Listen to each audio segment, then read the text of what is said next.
Znaš, nisam ja nikad bio čovjek od velikih reči, ni od putovanja, ni od snova. Moj svet je bio prost, skroman i, da budem iskren, dosadan. Svako jutro ista pesma, krava za mužnju, kokoške da se nahrane, malo oko bašte, pa ručak, pa odmor. I sve iz početka. Živeo sam sam, od kako mi je žena umrla pre 6 godina. Dece nismo imali. Kuća je tiha do bola. U tom selu, gdje vreme stoji, a vetar nosi miris sena i vlage, svaki dan liči na onaj pre njega. I ja sam bio zadovoljan s tim. Sve do te noći. Počelo je bezazleno. Bio je četvrtak, ako se dobro sjećam. Uveče sam seo ispred kuće, na onu klupu što sam je sam napravio, nigde svetla, sem iz kuće i par zvezda na nebu. Mesečina se krila iza oblaka, a vazduh je bio čudan, gust, kao da će da grune neka velika oluja. Ali nije bilo vetra, ništa se nije micalo, ni lišće, ni trava, kao da je sve oko mene zadržalo dah. I ja sam ga zadržao. Onda sam začuo nešto. Nije to bio običan zvuk, ne kao škripa kapije, ni lavež psa, ni zvuk traktora u daljini. Ovo je bilo dublje, kao da dolazi iz same zemlje ili iz mene samog. Niz kičmu mi se spustila jeza i mislio sam da sam se umislio. Valjda čovjek poludi kad predugo čuti, ali nije stalo. Zvučalo je kao tisanje, duboko, sporo, kao da planina diše. Zvezde su bile čudne te noći. Pomerale su se. Kunem ti se, nisu treperile, već su klizile nebom. Kao da neko rukom gura svetlucave tačke po crnom papiru. Ustao sam i pogledao gore. Jedna od njih, veća od ostalih, počela je da sija jače. I nije stajala. Spuštala se. Svetlost je rasla. Prvo kao zvezda, onda kao fenjer, pa kao reflektor. Onda više ništa nisam video. Ostao sam sleđen. Srce mi je tuklo kao čekić. Hteo sam da bežim, ali noge nisu slušale. Kao da su mi stopala vezana za zemlju. Nisam mogao ni da viknem. Kao da mi je neko ruku stavio preko duše. I onda nestalo je. Sve. Zvuk, svetlost, disanje. Sve se ugasilo. A ja sam stajao kao budala, nasred dvorišta, gledajući u prazno nebo. Ušao sam u kuću. Zaključao vrata. Prvi put posle 10 godina. Pas Roko. Zavijao je u štali. Nela je samo zavija. Satima.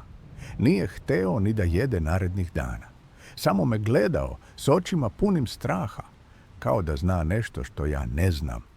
Sutradan komšija Rade mi reče da je i on video svetlo, ali misli da je avion. Možda neki vojni? Znaš kako je to danas, reče on. Klimnuo sam glavom. Lagao sam da mislim isto, ali nisam, jer ja nisam samo video, ja sam osjećao. Narednih večeri nisam izlazio napolje. Ali ni to nije pomoglo. Svetlo je dolazilo ponovo. Ponekad bi samo zatreptalo kroz prozor pa nestalo. Ponekad bi kuća podrhtavala kao da nešto ogromno leti iznad nje. Ali nikad nisam video šta. Jedne noći probudilo me nešto. Nije bio zvuk. Bio je to miris, metalan, sladunjav, stran. Kao da vazduh više nije bio naš. I tada sam osjetio prisustvo u sobi. Nisam video nikog, ali znao sam. Neko me posmatra. Bio sam smrznut, oči širom otvorene, a telo mi je bilo tuđe. Nije mi pripadalo. Nisam mogao da ga pomerim. Samo oči su mi bile slobodne. U uglu sobe nešto se pomerilo. Ne senka, već nešto što ne baca senku. Oblik koji ne bi trebao da postoji. I taman kad sam pomislio da će nestati, otvorilo je oči. Ne 2, već 4. 2 vodoravne, 2 vertikalne, sve crne, bez beonjača. I gledalo me, ne sa zlobom, već kao da me proučava, kao da sam insekt pod mikroskopom. A onda je opet nestalo, kao da ga nikad nije bilo. Ujutru sam imao crne fleke po vratu. Male tačkice, kao opekotine, nisu bolele, ali su bile savršeno raspoređene u krug, kao žig. U ogledalu sam gledao taj trag i prvi put pomislio, ovo nije san. I više ništa nije bilo isto. Hrana je imala ukus metala. Voda mi nije gasila žeđ. Vetar mi je šaptao reči na jeziku koji ne poznajem. Bio sam budan, ali svet oko mene više nije bio stvaran. Ljudi u selu su počeli da me izbegavaju. Kažu da sam bled, da mi oči drugačije sijaju. Deca me ne pozdravljaju više, Rade me više ne zove na rakiju, a pas više ne laje kad me vidi. Samo zuri i cvili. Ima noći kad mi se čini da čujem kako mi nešto govori u snu. Ne glasom, već mislima. Govori mi da izađem napolje, da stanem na sred dvorišta, da se vratim kući. Ali ne znam šta to znači. Znaš šta je najgore u svemu ovome? Što se navikneš? Na ludilo, na tišinu koja bruji jače od grmljavine, na svetlost koja dolazi bez izvora, na misli koje nisu tvoje. Počneš da veruješ da je sve to deo sveta kao što su i kiša i sunce. Počneš da prihvataš. Tako sam i ja mjesec dana kasnije već znao kad će doći. Budeš u sobi, gledaš u zid, a kroz mozak ti prodre jedan ton. Nije zvuk, više kao frekvencija u sredini glave. I sve stane, sio svet. U tom trenutku znaš, dolaze. I taj strah nije kao kad se uplašiš psa ili čovjeka s nožem. Ovo je strah drevan, prvobitni. Onaj što ga nosiš iz davnih vremena, kad su ljudi sedeli oko vatre i gledali u šumu, znajući da tamo nešto vreba, ali ne znaš šta. To nešto bez imena. To je to. Taj strah. Strah od onog što ne možeš da razumeš ni da pobediš. Znaš da ćeš biti uzet i znaš da ništa ne možeš da uradiš. Jedne noći, kada sam opet osjetio to zujanje u glavi, nisam bežao. Samo sam legao u krevet, obučen i čekao. Došli su tačno u 3:17. Znam, jer sam gledao u sat. Sekundara je stala kad su se pojavili. U sobi nije bilo svetla, ni mesečine, ni senke, samo njih troje ili jedan, jer su se kretali kao jedno biće, a delovali kao odvojeni, visoki, tenki, bez lica. Koža im je pulsirala, kao da su im organi s polja, ne unutra. Nisu hodali, lutali su. Vazduh iza njih je puketao kao kada uključuješ stari i onda bio sam tamo, negdje drugdje, ne znam kako. Samo odjednom više nisam bio u krevetu. Lebdeo sam, bez dodira sa telom. Osjećaj je bio neprirodno miran, nije bilo ni bola, ni hladnoće, ni zvuka, samo svetlost. Bela, ali ne slepa, nego čista, previše čista. Oni su bili tu, sad ih je bilo više, oko mene. Ne govore, ne dišu, ne pomeraju se kao mi, samo stoje i gledaju i osjećaju, kopaju po meni, ne rukama. Umom seciraju mi misli, traže nešto. Proživljavam ceo život u delovima. Detinjstvo, prvi put kad sam poljubio Anku ispod kruške, dan kad je majka umrla, sve odjednom i još nešto. Vidim slike koje nisu moje, mesta koja ne postoje, svetove od stakla i tame, ogromne strukture koje lebde iznad plinskih džinova, bića od svetlosti koja ne govore, ali znaju sve. Čujem simfoniju koja razdire razum, a onda bol, ali ne fizički, duševni, kao da mi uzimaju ono što me čini čovekom. Nešto u meni vrišti, ali ne mogu da čujem. Samo osjetim da me lome, dele, rekonstruišu. I opet sam kući, u krevetu, znojav, mokar, srce mi tuče kao da će da iskoči, usta mi suva, ruke drhte, a na jastuku dlaka, ali ne ljudska, ni životinska, tanka, prozirna, kao nit svetlosti. Uzmem je, ali se raspadne pod prstima i ostane miris, onaj isti metalni, kao krv, ali bez topline. Tada sam znao, nisu me samo posmatrali, ne, oni su nešto ostavili u meni. Narednih dana stvari su počele da izmiču kontroli. Zaboravljam imena. Ljudi koje znam celog života. Zaboravim kako se zove selo. Zaboravim kako se vezuju pertle. Onda se odjednom setim svega, ali ne mogu da kažem. Jezik mi pravi greške. Izgovaram reči koje ne postoje.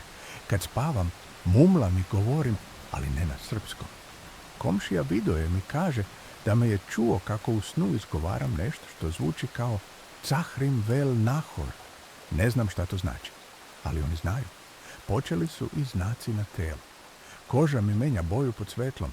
U mraku blago svetlim. Nije vidljivo golim okom, ali kad sam u potpuno mračnoj prostoriji, mogu da vidim svoje ruke, zelena svetlost. Sitna, kao bioluminiscencija kod meduza. I nije to sve. Počeo sam da osjećam stvari pre nego što se dese.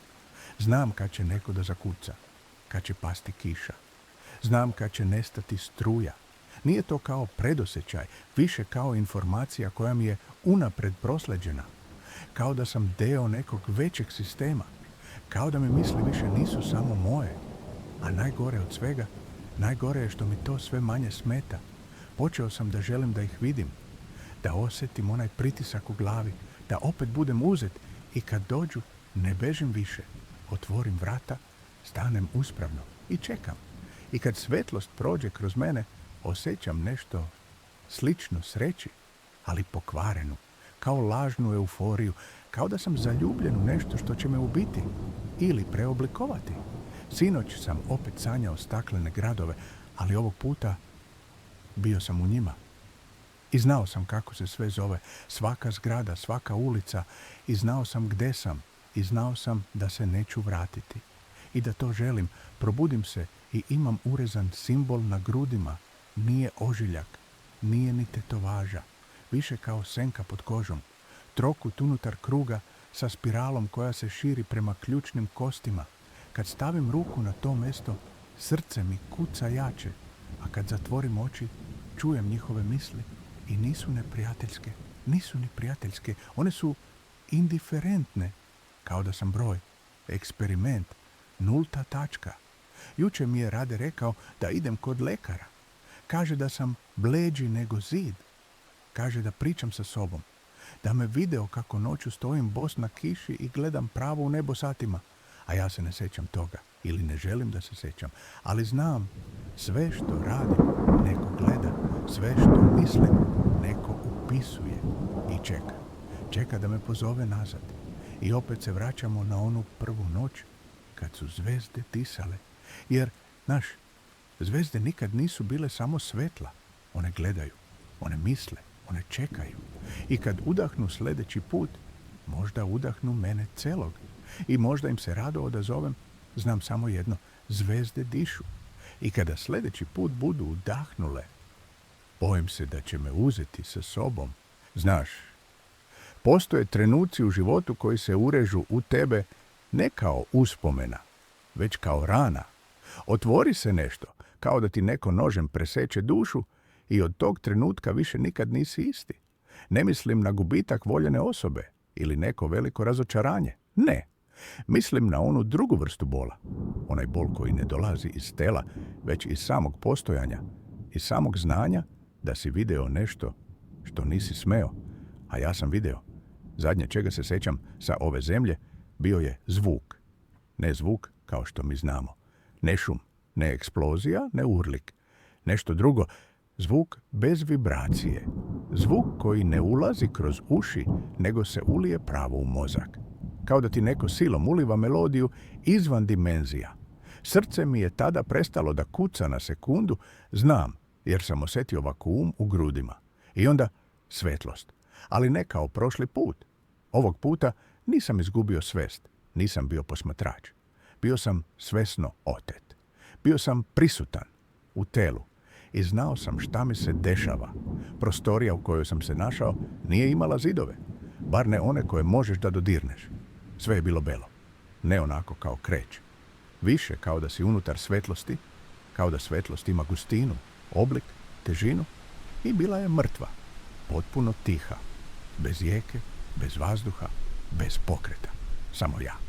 Golog tela, lebdeći iznad nečega što nije pod. Nema ni gore, ni dole. Samo beskrajna svetlosna komora. Oni su bili tu. Stvorenja. Ne mogu da ih opišem kao bića, jer ih ne mogu uporediti ni sa čim zemaljskim. Nisu imali oči, usta, nos, ali su vidjeli. I gledali me. Nisu disali, ali sam ih čuo kako komuniciraju. Ne rečima, već pritiskom. Kao da ti neko pritiska iznutra i šalje misli kao impuls, bol, viziju. Ne znaš da li ti se obraćaju, ali osjećaš naredbu. Bez reči, znaš šta žele. Bila su trojica, ili jedna, ili 1000. Nisam siguran. Menjali su oblik. Jedan se ponekad razdvajao u više, drugi je nestajao pa se vraćao. Nisu postojali u pravilima vremena i prostora. Njihova prisutnost mi je kidala shvatanje realnosti. I onda su počeli eksperimenti. Nisu koristili instrumente. Njihove ruke su ulazile u moje telo bez dodira. Samo bih osjetio kako mi se organi pomeraju, kao da me neko iznutra oblikuje. Bez krvi, bez skalpela, ipak bol je bio van svakog razuma. Ne fizički, ne kako ga mi znamo. Bol koji menja značenje. Kao da ti razdvajaju misli, a ne tkivo. Kao da svaka tvoja tajna, strah, trauma biva ogoljena i proučena. Ne sa osjećanjem, već hladno, naučno. Kao da sam eksponat. U jednom trenutku sam ih video iznutra. Ne znam kako, ali bio sam u njima. Gledao sam sebe očima koje nisu moje. Osjećao sam ih, njihova sećanja, njihovu vrstu. Nisu zli. Nisu ni dobri. Oni su izvan te podele. Njihov svet je matematički. Sve je logika, svrha, razlog. Mi smo za njih fenomen. Istražuju nas ne jer nas vole ili mrze, već jer moraju da znaju. Onda mi je nešto ušlo u glavu. Doslovno. Kao pipak svetlosti. I nije izašlo. Ostalo je tamo. Gura se kroz moje misli. Otključava uspomene. Pravi nove. Meša snove sa realnošću. Počinjem da gubim identitet. Ne znam više koje su misli moje, a koje su njihove. Nekad se pogledam u sopstvenu svest i tamo. Nije mene. Samo arhiva. I opet, novi nivo bola. Ovaj put me nisu secirali. Ovog puta su menjali moje pamćenje. Stavili su me u lažne scenarije. Bio sam dete koje gleda kako mu se kuća pretvara u pepeo. Bio sam žena koja gubi dete u reci. Bio sam stari čovjek kome niko ne dolazi na sahranu. Sve sam to osjećao, kao da sam svaki od njih. I svaki put kad bih plakao, oni bi nešto zapisali. Mera emocije, hemijski odgovor, električni impuls. Ja sam bio njihov eksperiment saosjećanja. U jednom trenutku rekli su mi nešto. Misao. Nije bila rečenica. Više kao istina. Jednostavna, zastrašujuća. Ti nisi stvaran kao što misliš. I sve se slomilo.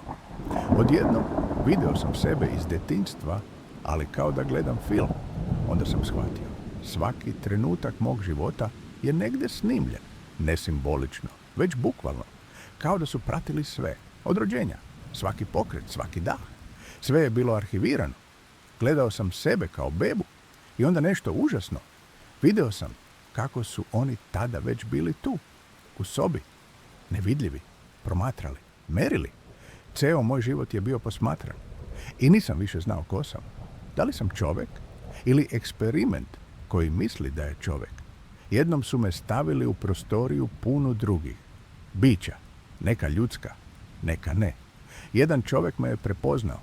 Imao je prazne oči. Šapatom je rekao, kad se vratiš, nećeš biti ti. Čak ni ako to misliš. A onda su mu skinuli lice. Ispod nije bilo mesa, samo svetlost. I onda tamna soba. Prva tama koju sam osjetio posle nebrojeno vremena. Tamo sam sedeo sam, bez tela. Samo svest. Ne znaš koliko surovo može biti postojati bez tela. Bez oslonca, bez disanja. Samo svest. Lebdeća, zarobljena. U toj tami čuješ sve. Svoje greške. Krivice. Misli koje si gurnuo pod tepih. I najgore, čuješ njih. Kako ti šapuću kroz same zidove razuma. Kako ti kažu, nećeš se sećati ničega. Ali tvoja duša hoće. A duše ponekad progovore kroz krv. I onda kraj. Probudio sam se u svom krevetu. Iznuren. Golog tela, pokriven pokrivačem, ali pod njim ožiljci.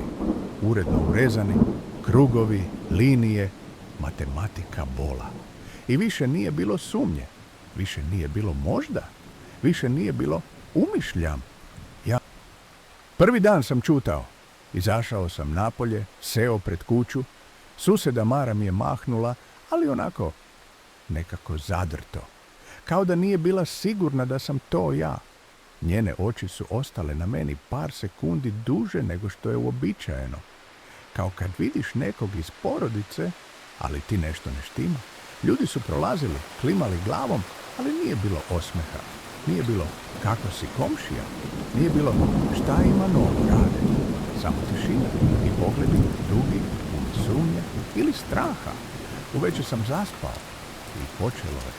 Prva noć, svetla na plafonu, ne s polja, ne iz svemira, ispod kože.